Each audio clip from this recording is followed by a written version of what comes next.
Hi everyone, me again. I got some new questions and I'm really excited to answer. This time I decided to set up in my living room because I like to usually draw and create from my sofa. This is kind of my happy place. So I thought we'd start up here and hopefully I can answer these questions for you. So let's get started. Have I ever entered my work into a contest? I probably have at some point. Maybe when I first started or earlier on, but I don't anymore, mostly because a lot of organizations and businesses will use contests in order to get free work. And what I do now is a skill and I feel I should be paid for it, so I don't do contests anymore. Just keep practicing your work and doing the things that you like to do. How did I discover technical school? Around here, technical schools are very common, very popular, but both of my parents went to our local technical school. My mom went for computers and my dad went for electrical engineering, and that's actually what he still does today. He's an electrical engineer. But it was also a combination with my guidance counselor and my parents and their past experience and knowing what I like to do, which was drawing and doing design. And then they found out that there was a commercial art program. And I still remember taking my tour of the commercial art program, my first time, and a friend of mine went with me and we both enrolled in the program, but she ended up not sticking with it, but I did. I was there for 3 years and I graduated with a technical degree in commercial art. And back then there weren't a lot of computers, so we did a lot of things by hand. But it was a good combination because we started using computers and that helped me get ready for college where I got my 4-year degree. Have I ever had a difficult client that was unsatisfied and how do I handle it?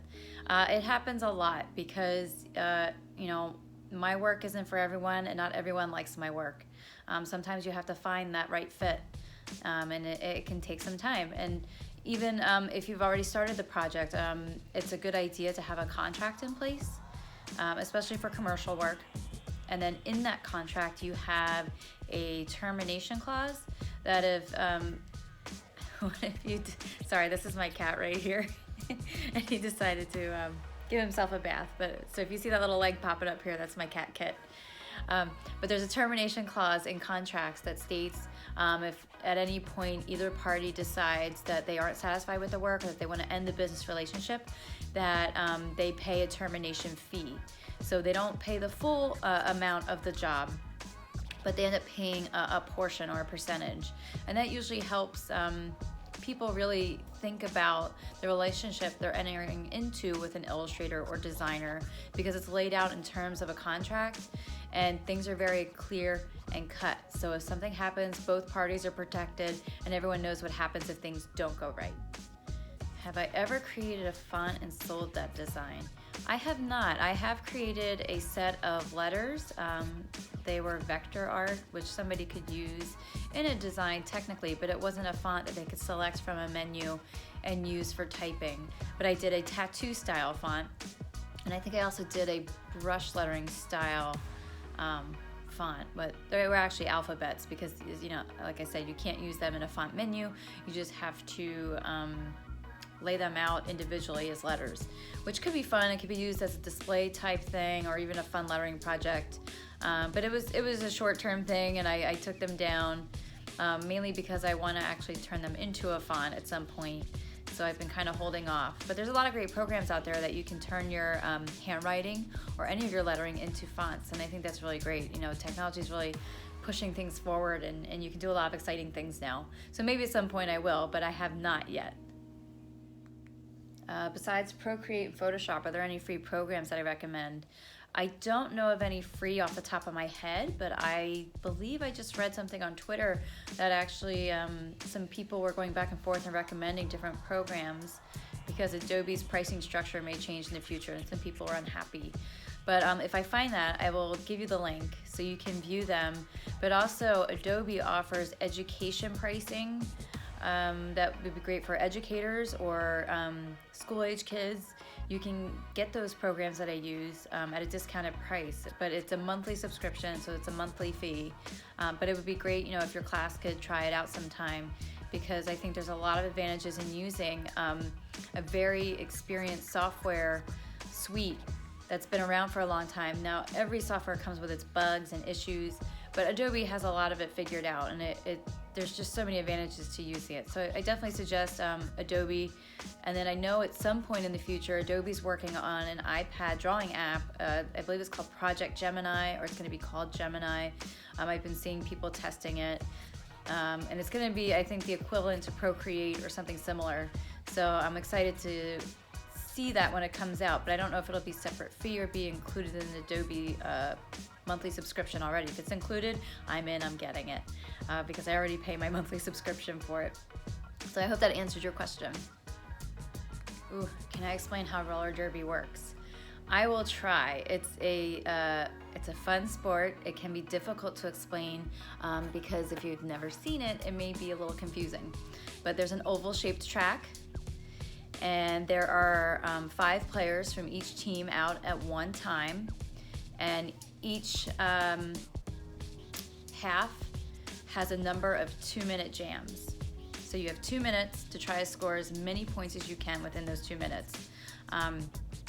So you have 2 skaters on there, and they are the jammers. They usually have a star on their head. It's a helmet cover, and it has a star, which designates them as a jammer, which means they can score the points. You also have 4 blockers out there from each team, and you have your own blockers and you have your opposing blockers. I'm typically a jammer, so I'm the one who scores the points. So my job is to get through all of those people, the blockers, especially the opposing blockers, on the first round. So then that establishes me as lead.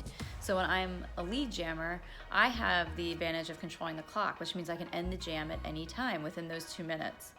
So on my second time around, that is when I can score the points, which is really the most exciting part, because I want to score as many points as I can while my blockers keep their jammer from scoring any at all. So it really is a big team effort. We play offense and defense at the same time, and it's one of the most exciting games, I think, out there. What is the worst injury I've had in my roller derby career? I've been pretty lucky. I have broken my nose. Somebody's helmet accidentally hit my nose, and it broke it. And that's why, as you remember from my last video, I have a helmet with a shield now that protects me from getting a broken nose. But I've also sprained ankles. I get a lot of bruising, injured shoulders, things like that, because we are a full contact sport and we use our bodies and we use them hard. And we're not like other sports where they have multiple games per week or multiple games per month. The most we have is 2 or 3 games per month, because it does take a long time to recover between games, and most of us live, full lives. We have jobs, we have families, and we do it as a hobby. It's something that we love. Even though we try to play it on a professional level, we are still just an amateur type league, even though we're in like the top half of teams in the world, which I'm pretty proud of. But yeah, injuries are common and they do happen, and you just have to know that going into the sport, and you do your best to protect your body, and you do exercises. I train twice a week with a trainer.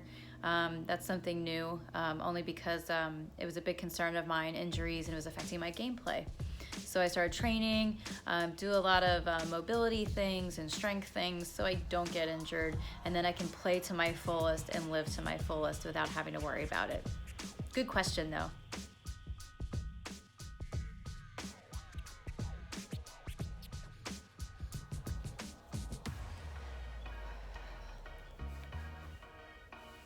Is it working?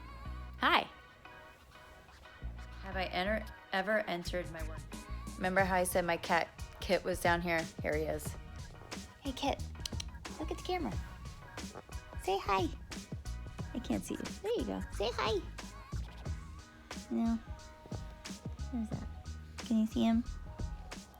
Isn't he cute?